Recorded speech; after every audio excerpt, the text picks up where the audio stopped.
नमस्कार, news room में आप सभी का स्वागत है। आसियान विदेश मंत्रियों की बैठक में भाग लेने जकार्ता गए विदेश मंत्री एस जयशंकर ने अपने संबोधन में जहां चीन और पाकिस्तान पर निशाना साधा, वहीं द्विपक्षीय मुलाकात के दौरान भी चीन को साफ साफ बता दिया कि भारत अपने रुख पर अडिग है। इसके अलावा विदेश मंत्री एस जयशंकर ने कनाडा और ब्रिटेन के विदेश मंत्री से मुलाकात के दौरान उन देशों में बढ़ती खालिस्तानी गतिविधियों पर अपनी चिंता जताई और अमेरिका के विदेश मंत्री के साथ मुलाकात के दौरान यूक्रेन, म्यांमार और हिंद प्रशांत क्षेत्र से जुड़े मुद्दों पर चर्चा की। विदेश मंत्री ने इंडोनेशिया के राष्ट्रपति से भी मुलाकात की। जहां तक विदेश मंत्री एस जयशंकर की चीन के शीर्ष राजनयिक से मुलाकात की बात है, तो आपको बता दें कि उन्होंने शीर्ष चीनी राजनयिक वांग यी से मुलाकात की और सीमावर्ती क्षेत्रों में शांति और स्थिरता से संबंधित लंबित मुद्दों पर चर्चा की। यह बैठक आसियान क्षेत्रीय मंच की मंत्री स्तरीय बैठक के इतर हुई। जयशंकर ने ट्वीट किया, विदेश मामलों के लिए सीपीसी केंद्रीय आयोग के कार्यालय निदेशक वांग यी के साथ एक बैठक की।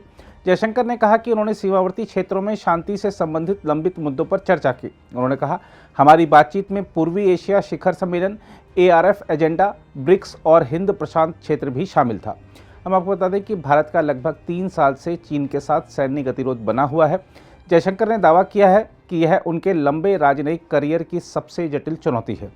हम आपको यह भी बता दें कि चीन के पूर्व विदेश मंत्री वांग मौजूदा विदेश मंत्री किन गैंग के अस्वस्थ होने के कारण जकार्ता में आसियान बैठकों में भाग ले रहे हैं। इसी दौरान जयशंकर की वांग के साथ बैठक हुई। इसके अलावा विदेश मंत्री एस जयशंकर ने कनाडा की विदेश मंत्री मेलानी जॉली से मुलाकात की। इस दौरान उन्होंने हिंसा को उकसाने वाली स्थिति से कड़ाई से निपटने और कनाडा में भारतीय राजनयिकों की सुरक्षा सुनिश्चित करने पर जोर दिया। कनाडा में खालिस्तान समर्थकों की भारत विरोधी गतिविधियों के बीच जयशंकर ने इस बात का उल्लेख किया। जयशंकर ने बैठक के बाद ट्वीट किया, जकार्ता में कनाडाई विदेश मंत्री मेलानी जॉली से मुलाकात की और हिंद प्रशांत क्षेत्र तथा हमारे आर्थिक सहयोग पर चर्चा की। उन्होंने ट्वीट में लिखा, हमारे राजनयिकों की सुरक्षा सुनिश्चित करने के महत्व को और हिंसा को भड़काने वाली स्थिति से कड़ाई से निपटने की जरूरत को रेखांकित किया।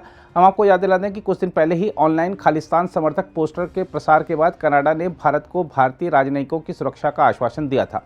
भारत ने कनाडा, ब्रिटेन और अमेरिका जैसे अपने साझेदार देशों से कहा है कि चरमपंथी खालिस्तानी विचारधारा को बढ़ने नहीं दें और इनका बढ़ना रिश्तों के लिए अच्छा नहीं है। यही मुद्दा ब्रिटेन के समक्ष भी जयशंकर ने उठाया है।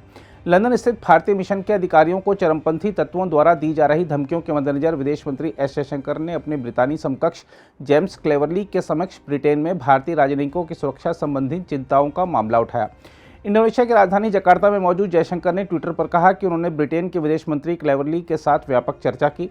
विदेश मंत्री ने बताया कि उन्होंने क्षेत्रीय और वैश्विक मुद्दों सहित आसियान क्षेत्रीय मंच के एजेंडे के बारे में भी बात की और भारत ब्रिटेन द्विपक्षीय आदान प्रदान की प्रगति का संयुक्त आकलन किया। जयशंकर ने बताया कि चर्चा के दौरान उन्होंने ब्रिटेन में हमारे राजनयिकों की सुरक्षा से संबंधित चिंताओं को उठाया। इसके अलावा विदेश मंत्री एस जयशंकर ने अमेरिकी विदेश मंत्री एंटनी ब्लिंकन से भी मुलाकात की और यूक्रेन, म्यांमार और हिंद प्रशांत क्षेत्र जैसे मुद्दों पर चर्चा की। जयशंकर ने ट्वीट किया, विदेश मंत्री ब्लिंकन से मुलाकात सुखद रही। प्रधानमंत्री नरेंद्र मोदी की हाल में अमेरिका यात्रा के बाद चर्चा की। यूक्रेन, म्यांमार और हिंद प्रशांत जैसे मुद्दों पर विचारों का आदान प्रदान किया। हम आपको बता दें कि हिंद प्रशांत क्षेत्र में हिंद महासागर, पश्चिमी और मध्य प्रशांत महासागर तथा दक्षिण चीन सागर आते हैं। इस क्षेत्र में चीन की बढ़ती सैन्य आक्रामकता की पृष्ठभूमि में अमेरिका, भारत तथा दुनिया की कई अन्य ताकतें हिंद प्रशांत क्षेत्र को खुला और मुक्त क्षेत्र बनाने की जरूरत पर जोर देते रहे हैं। विदेश मंत्री जयशंकर आसियान के तहत विदेश मंत्रियों की बैठक में हिस्सा लेने इंडोनेशिया में है, जिसका प्रारूप आसियान भारत पूर्वी एशिया शिखर बैठक और आसियान क्षेत्रीय मंच है। जयशंकर ने आसियान क्षेत्रीय मंच की बैठक से इतर यूरोपीय संघ के लिए विदेश मामलों और सुरक्षा नीति के उच्च प्रतिनिधि और यूरोपीय आयोग के उपाध्यक्ष जोसेफ बोरेल फोंटिलीस से भी मुलाकात की। उन्होंने बताया कि यूरोपीय संघ के उच्च प्रतिनिधि जोसेफ बोरेल फोंटिलीस के साथ आज ARF की बैठक से इतर मुलाकात हुई और यूक्रेन संघर्ष, म्यांमार की स्थिति पर विस्तृत चर्चा की। इसके अलावा विदेश मंत्री एस जयशंकर ने आसियान क्षेत्रीय मंच के सदस्यों से आतंकवाद के मुद्दे पर एक रूप, एकजुट और कतई बर्दाश्त नहीं करने का रुख अपनाने की अपील की। विदेश मंत्री के इस बयान को पाकिस्तान के परोक्ष संदर्भ में देखा जा रहा है। इंडोनेशिया की राजधानी जकार्ता में आसियान क्षेत्रीय मंच की मंत्री स्तरीय बैठक को संबोधित करते हुए जयशंकर ने कहा कि भारत वैश्विक सहयोग को बढ़ावा देकर और आतंकवाद से मुकाबला करके वैश्विक चुनौतियों पर प्रतिक्रिया दे रहा है। विदेश मंत्री ने ट्वीट किया, आतंकवाद पर ARF सदस्यों को एकरूप, एकजुट और कतई बर्दाश्त नहीं करने का रुख अपनाना चाहिए। इसमें इसके पनाहगाहों और वित्तीय नेटवर्क को ध्वस्त करना तथा सीमा पार आतंकवाद सहित आतंकवाद के सभी स्वरूपों से मुकाबला करना शामिल है। हम आपको बता दें कि भारत पाकिस्तान पर उसकी धरती से पनपने वाले सीमापार आतंकवाद को रोकने की खातिर कदम उठाने के लिए दबाव देता रहा है। जयशंकर ने आर्थिक लचीलेपन के लिए आपूर्ति श्रृंखला के विविधीकरण और वैश्विक दक्षिण की मदद के लिए संसाधनों तथा पहुंच को बढ़ाने की वकालत की। विदेश मंत्री ने अपने संबोधन में 3 विषयों नौवहन मामलों, म्यांमा और आतंकवाद पर ध्यान केंद्रित किया। नौवहन मुद्दों पर जयशंकर ने UNCLOS 1982 की प्रमुखता और आसियान के रुख के समर्थन पर जोर दिया। उन्होंने कहा, हम शांति और स्थिरता को कमतर करने की गतिविधियों को लेकर चिंतित हैं। कोई आचार संहिता तीसरे पक्ष के हितों और अधिकारों को लेकर पूर्वाग्रहपूर्ण नहीं हो। इस बयान को चीन के परोक्ष संदर्भ में देखा जा रहा है, जिसका इस क्षेत्र के कई देशों के साथ समुद्र संबंधी विवाद है। चीन लगभग संपूर्ण विवादित दक्षिण चीन सागर पर दावा करता है। हालांकि Taiwan, Philippines, Brunei, Malaysia, Vietnam सभी का इसके हिस्सों पर दावा है।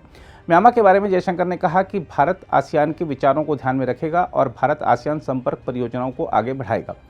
इसके अलावा विदेश मंत्री एस जयशंकर ने इंडोनेशियाई राष्ट्रपति जोको विडोडो के साथ मुलाकात की और पूर्वी एशिया शिखर सम्मेलन की अध्यक्षता के लिए इंडोनेशिया को भारत का समर्थन जताया। जयशंकर ने राष्ट्रपति विडोडो को प्रधानमंत्री नरेंद्र मोदी की ओर से शुभकामनाएं भी दी। जयशंकर ने ट्वीट में कहा, राष्ट्रपति विडोडो से मिलकर गौरवान्वित हूं। उन्हें प्रधानमंत्री नरेंद्र मोदी की ओर से शुभकामनाएं दी। पूर्वी एशिया शिखर सम्मेलन की इंडोनेशिया द्वारा अध्यक्षता का भारत समर्थन करता है। अगर आप भी लेना चाहते हैं देश दुनिया की तमाम जानकारी तो आज ही सब्सक्राइब करें हमारे चैनल को। साथ ही नीचे दिए बेल आइकन को जरूर दबाएं ताकि हर अपडेट आप तक पहुंच सके।